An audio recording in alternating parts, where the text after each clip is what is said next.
Assalamualaikum warahmatullahi wabarakatuh. Ya, kami dari kelompok 21 yang beranggotakan saya Muhammad Higal Firmansyah dengan NIM 202101031154.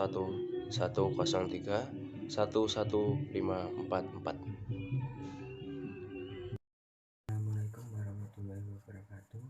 Perkenalkan, nama saya Andika Nugroho Haji dengan NIM 2020103103115117. Jadi untuk pertama adalah saya akan menyampaikan presentasi mengenai teori-teori kriminologi menurut mazhab lingkungan, sosiokultur, sosiokriminal. Untuk satu, tinjauan singkat tentang kejahatan dan kriminologi.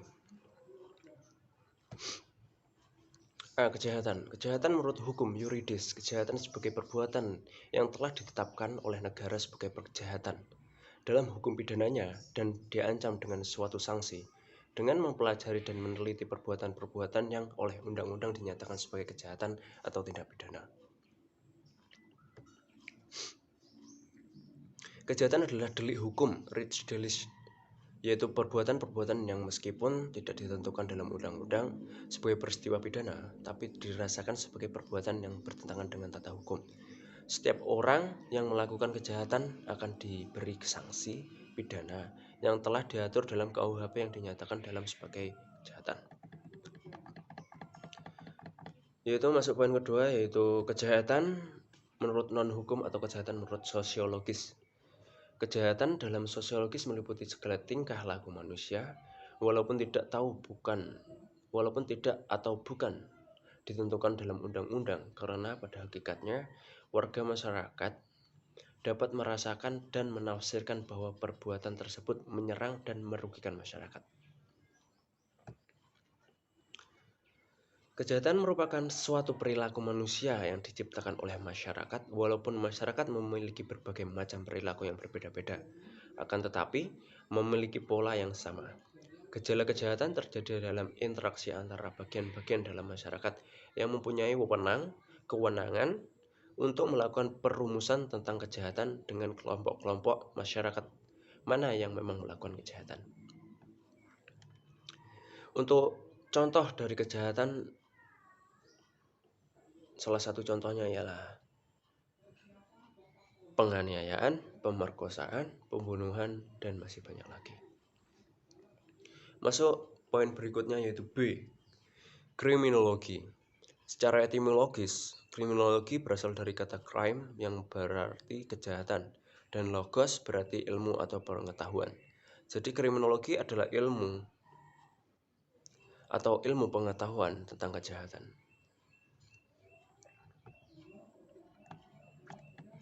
Istilah kriminologi untuk pertama kali digunakan oleh Taubinin pada tahun 1897. Ahli antropologi Prancis. Sebelumnya, kriminologi menggunakan istilah antropologi kriminal.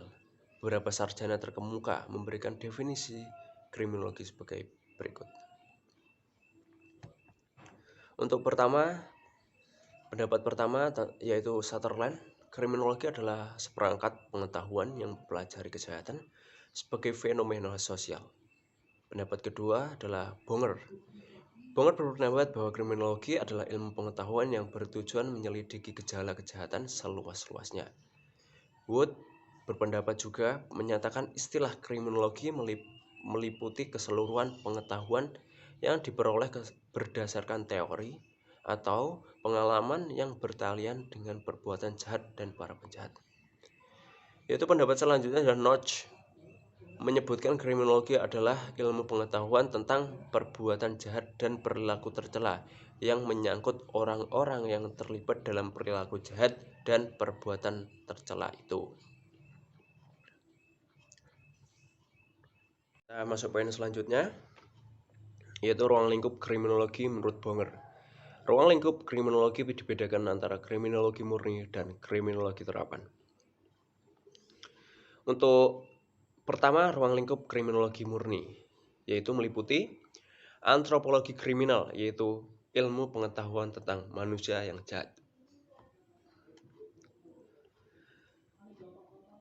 Jadi antropologi kriminal meliputi tingkah laku, karakter, dari sifat dan ciri tumbuhnya seperti apa, juga meneliti apa ada hubungannya antara suku bangsa dengan kejahatan dan seterusnya. Yang selanjutnya adalah sosiologi kriminal, yaitu ilmu pengetahuan tentang kejahatan sebagai suatu gejala masyarakat. Jadi sosiologi kriminal meneliti mengenai kejahatan sebagai suatu gejala sosial atau gejala masyarakat untuk mengetahui sampai di mana sebab-sebab kejahatan terjadi di dalam masyarakat. Seperti apakah masyarakat yang melahirkan kejahatan termasuk kepatuhan dan ketaatan masyarakat terhadap peraturan perundang-undangan. Apakah norma-norma masyarakat tidak berfungsi dalam mencegah kejahatan? Untuk poin selanjutnya adalah psikologi kriminal, yaitu penyelidikan mengenai jiwa dari penjahat semata-mata ditunjukkan kepada kepribadian perseorangan, umpama jika dibutuhkan untuk memberi penerangan pada hakim, tapi dapat juga untuk menyusun tipologi golongan-golongan penjahat. Untuk selanjutnya D adalah psikopatologi dan neuropatologi kriminal, yaitu ilmu tentang penjahat yang sakit jiwa atau urat syaraf. Dan yang selanjutnya E, panologi, yaitu ilmu tentang tumbuh dan berkembangnya hukuman. Untuk yang kedua adalah ruang lingkup kriminologi terapan. Jadi ruang lingkup kriminologi terapan untuk yang pertama adalah higien kriminal.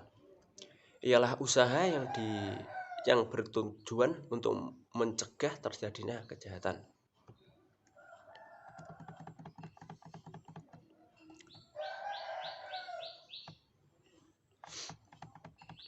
Jadi tujuan untuk mencegah terjadinya kejahatan, maka usaha-usaha pemerintah yaitu menerapkan undang-undang secara konsisten, menerapkan sistem jaminan hidup dan kesejahteraan yang dilakukan semata-mata untuk mencegah timbulnya kejahatan, serta sejauh mana pemerintah memperhatikan higien warganya untuk mencegah kejahatan.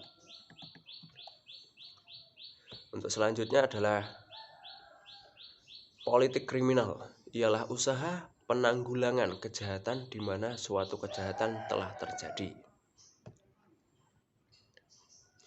Pencuri dan penjabret banyak dilakukan para pengangguran yang tidak memiliki pendidikan dan keterampilan kerja. Maka pemerintah harus melaksanakan program pendidikan keterampilan kepada para pengangguran sesuai dengan bakat yang dimiliki dan menyediakan pekerjaan serta penampungan pengemis, pengamen, dan PHK yang banyak terjadi pada pemerintah dalam mewujudkan kesejahteraan warga dan rakyat. Apa program-program pemerintah yang menimbulkan kejahatan? Untuk selanjutnya, ciri dari kriminologi terapan adalah kriminalistik, ialah ilmu pengetahuan mengenai pelaksanaan penyelidikan, teknik kejahatan, dan pengusutan kejahatan. Penyelidikan teknik kejahatan dan penangkapan pelaku kejahatan. Untuk mengungkapkan kejahatan menerapkan teknik pengusulan dan penyidikan secara sistematik. Dalam mengungkap kejahatan dengan menggunakan sistematik kriminalistik, antara lain yaitu identifikasi, laboratorium kriminal, alat mengetes golongan darah DNA, alat mengetes kebohongan, balastik, alat pembantu keracunan, kedokteran kehakiman, forensik, toksikologi, dan lain-lain. Scientific kriminalistik lainnya sesuai dengan perkembangan teknologi. Kita masuk ke objek kriminologi. Jadi kriminologi mempunyai objek atau studi kriminologi mempunyai objek yang meliputi kejahatan, yaitu suatu perbuatan atau tindakan melawan undang-undang pidana. Jadi kejahatan menurut hukum atau yuridis, kejahatan sebagai perbuatan yang telah ditetapkan oleh negara sebagai kejahatan dan dalam hukum pidana diancam dengan suatu sanksi. Dengan mempelajari dan meneliti perbuatan yang oleh undang-undang dinyatakan sebagai kejahatan atau tindak pidana. Kejahatan menurut non-hukum atau kejahatan menurut sosiologis. Kejahatan dalam sosiologis meliputi segala tingkah manusia walaupun tidak atau bukan ditentukan dalam undang-undang, karena pada hakikatnya warga masyarakat dapat merasakan dan menafsirkan bahwa perbuatan tersebut menyerang dan merugikan masyarakat. Untuk objek selanjutnya adalah pelaku atau penjahat, yaitu orang atau oknum yang ditetapkan sebagai pelanggar hukum oleh pengadilan. Jadi pelaku atau penjahat kejahatan merupakan para pelaku pelanggar hukum pidana dan telah diputus oleh pengadilan atas pelanggarannya, dan dalam hukum pidana dikenal dengan istilah narapidana. Para pelaku kejahatan biasanya dikarenakan bukan karena pembawaan, tetapi karena kecenderungan, kelemahan, hawa nafsu, dan karena kehormatan dan keyakinan. Untuk objek selanjutnya adalah reaksi masyarakat terhadap kejahatan, pelaku, dan korban kejahatan.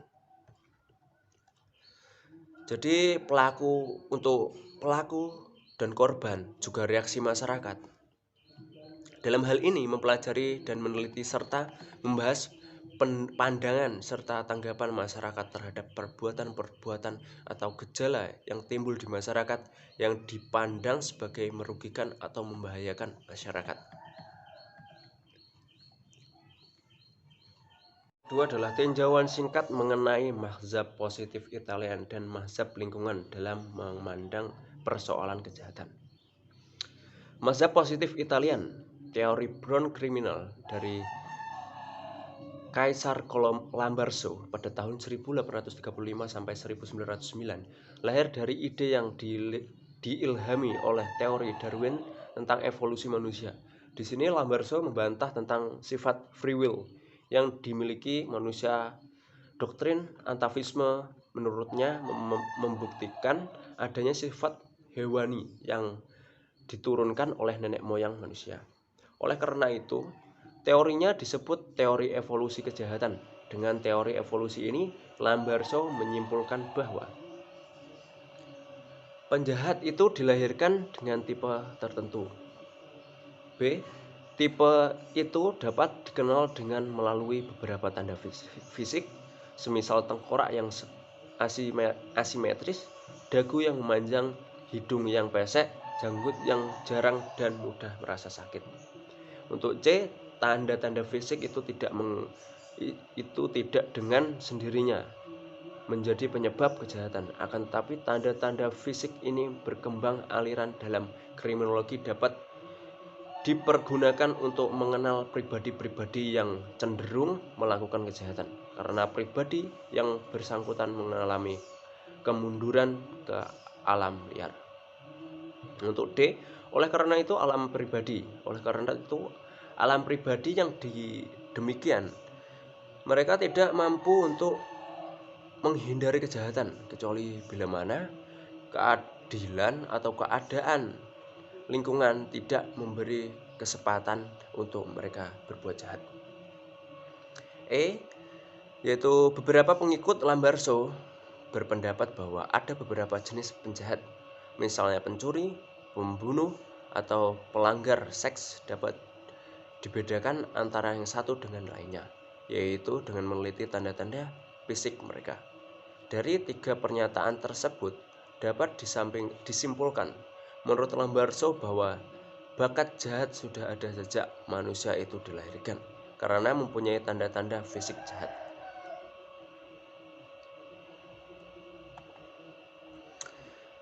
Lamberto mengklasifikasikan penjahat ke dalam 4 golongan, yaitu A. Brown criminal, yaitu orang yang berdasarkan pada doktrin antifisme sebagaimana tersebut di atas.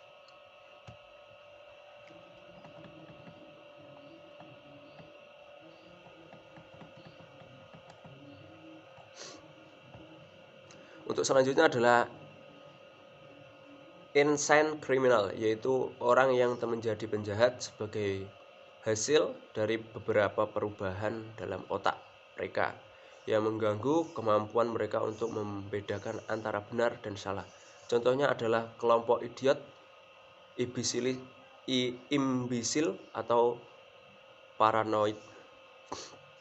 Yang C adalah occasional criminal atau criminaloid, yaitu pelaku kejahatan yang berdasarkan pengalaman secara terus-menerus sehingga mempengaruhi pribadinya. Contohnya adalah penjahat kambuhan atau habitual criminals. Yang D, criminal of fashion, yaitu pelaku kejahatan yang melakukan tindakannya karena marah, cinta, atau kehormatan. Contoh kasusnya adalah Lambraso juga pernah melakukan penyelidikan dengan menghubungi para penjahat-penjahat yang berkaliber besar di penjara Italia. Sebelum dijatuhi hukuman mati, hasil penyelidikannya menyimpulkan bahwa para penjahat tersebut mempunyai sifat-sifat pelaksanaan seperti binatang buas yang kejam serta memiliki bakat jahat yang sangat kuat. Setelah pelaksanaan hukuman mati, Lamberto mencoba menyelidiki tengkorak para penjahat tersebut untuk mengetahui keadaan otaknya, yang akhirnya menemukan ciri-ciri kemunduran atas keterbelakangan dari penjahat itu. Hasilnya, Lamberto berhasil membuat suatu teori tentang ciri-ciri penjahat pada umumnya yang juga sama dimiliki oleh manusia primitif. Di sini saya akan mempresentasikan mengenai mazhab lingkungan dalam memandang persoalan kejahatan. Mazhab lingkungan atau mazhab Perancis. Mazhab ini sering disebut juga dengan mazhab lingkungan karena mazhab ini sangat memperhatikan kondisi lingkungan masyarakat. Mazhab atau aliran ini lahir sebagai bentuk reaksi terhadap aliran antropologi kolonial. Aliran ini juga menolak adanya orang jahat karena pembawaan atau penjahat semenjak lahirnya. Aliran ini berpendapat bahwa sebetulnya si penjahat itu tidak bersalah. Dalam mazhab ini terdapat beberapa semboyan, yaitu Daniel is school in a race age, yang berarti dunia lebih bertanggung jawab terhadap bagaimana jadinya saya pada diri pribadi sendiri. Dengan demikian, seseorang menjadi penjahat bukan dari manusia itu sendiri, tetapi ada pengaruh dari lingkungan. Seorang berbuat jahat disebabkan karena adanya susunan, corak, dan sifat masyarakat di mana seseorang itu hidup. Contohnya yaitu seseorang yang tinggal di pemukiman yang kumuh, yang dimana orang-orang berjejal-jejal dan terdapat kemiskinan dan juga pendidikan yang buruk, sehingga banyak anak-anak terlantar bergelandangan di jalan-jalan. Tentunya dengan hal ini mudah timbulnya suatu kejahatan. Mazhab lingkungan juga memiliki tokoh-tokoh atau pemuka-pemukanya. Yang pertama adalah Lachesnais, yang merupakan seorang dokter. Yang kedua adalah Manouvier, yang merupakan antropolog. Dan yang ketiga adalah Guittardi, yang merupakan yuris dan sosiolog. Meskipun mereka adalah dokter dan bukan ahli-ahli sosiologi, namun mereka mempunyai pengertian yang tepat mengenai sebab-sebab sosial daripada kriminalitas. Mazhab ini juga dibagi menjadi beberapa bagian lagi, yaitu lingkungan alam. Tokoh yang terkenal adalah Montesquieu.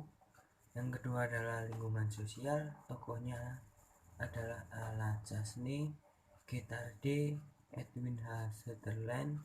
dan MDB. Yang ketiga adalah lingkungan ekonomi. Tokohnya yang terkenal adalah F. Turati, N. Kolanjani, dan W.A. Bonger. Al-Chasney pernah menyatakan suatu pendapat bahwa keadaan sosial sekeliling adalah pembenihan untuk kejahatan.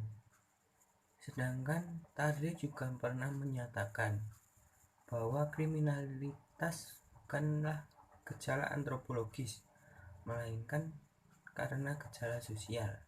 Seperti juga lain-lain gejala sosial yang dipengaruhi oleh imitasi. Tarde juga menambahkan bahwa semua perbuatan penting dalam kehidupan sosial dilakukan di bawah kekuasaan. Keadaan sekeliling merupakan suatu pembenihan kejahatan. Kuman adalah suatu penjahat, suatu unsur yang baru mempunyai arti apabila menemukan pembenihan yang membuatnya berkembang. Adapun juga contoh kasus mengenai mazhab lingkungan, yaitu suatu penelitian terhadap pengaruh orang tua kandung dan orang tua angkat terhadap kejahatan seorang anak angkat, dengan hasil sebagai berikut. Yang pertama, anak yang baik orang tua angkat maupun orang tua alaminya tidak tersangkut kejahatan. 13,5% anak tersebut terbukti melakukan kejahatan.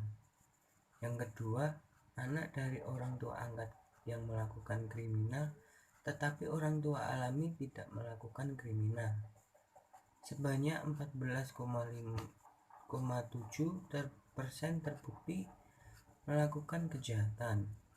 Yang ketiga, anak yang orang tua angkatnya tidak pernah melakukan kriminal, tetapi orang tua alaminya melakukan tindak kriminal, sebanyak 20% anak tersebut melakukan kriminal.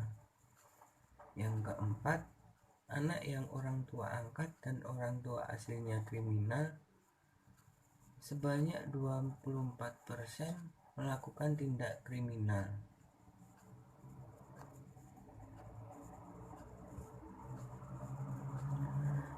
Dari hasil penelitian tersebut dapat kita lihat bahwa baik orang tua alami atau faktor bawaan lahir maupun orang tua angkat atau faktor pengaruh lingkungan dekat maupun faktor lainnya, atau ketika orang tua angkat maupun orang tua alami tidak melakukan kejahatan, hal tersebut sama-sama mempengaruhi si anak untuk melakukan kejahatan dalam hidupnya. Yang ketiga, macam-macam teori kriminologi menurut mazhab lingkungan atau sosiokultural dan sosiokriminal.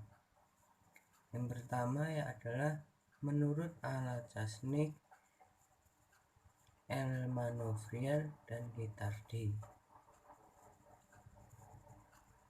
Mereka menekankan bahwa pentingnya faktor lingkungan.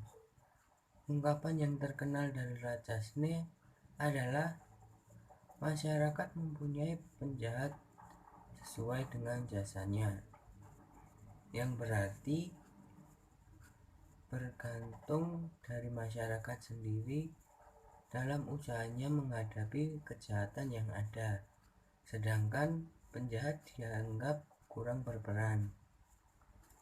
Yang kedua adalah socioculture, differential opportunity system, yang membahas masalah di lingkungan atau subculture yang banyak terdapat di antara laki-laki kelas bawah di daerah pusat kota-kota besar.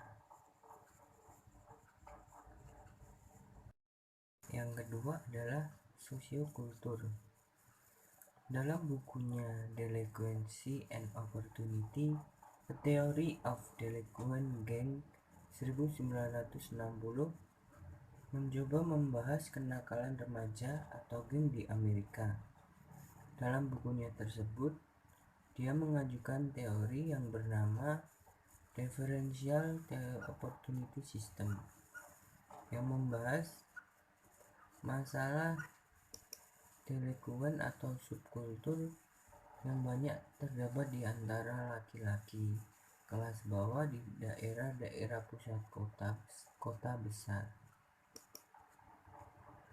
Dalam teorinya tersebut, dia membedakan bentuk subkultur delinkuan, yaitu yang pertama, kriminal subkultur, suatu bentuk geng yang terutama melakukan pencurian, pemerasan, dan bentuk kejahatan lain dengan tujuan memperoleh uang. Yang kedua adalah konflik subculture, yaitu suatu bentuk geng yang berusaha mencari status dengan menggunakan kekerasan. Yang ketiga adalah sosiokriminal. Teori sebab kejahatan dalam perspektif sosiologis, objek utama sosiologi kriminal adalah mempelajari hubungan antara masyarakat dengan anggotanya, antara kelompok, baik karena hubungan tempat maupun etnis dengan anggotanya, antara kelompok dengan kelompok, sepanjang hubungan tersebut dapat menimbulkan kejahatan. Secara umum, dapat dikatakan setiap masyarakat memiliki tipe kejahatan dan penjahat sesuai dengan budayanya, moralnya, kepercayaannya, serta kondisi-kondisi sosial, politik, ekonomi, hukum, dan hankam, serta struktur-struktur yang ada. Teori differential association sebagai pisau analisis terhadap kejahatan delinkuan. Teori asosiasi diferensial dikemukakan oleh Edwin H. Sutherland. Sutherland pernah mengemukakan teorinya dalam dua versi. Yang pertama pada tahun 1939 dan yang kedua pada tahun 1947. Menurut Sutherland, perilaku kriminal merupakan perilaku yang dipelajari di dalam lingkungan sosial. Ya, sekian presentasi dari kami. Kurang lebihnya mohon maaf apabila ada salah kata. Mohon maaf. Wabillahi taufiq wal hidayah. Wassalamualaikum warahmatullahi wabarakatuh.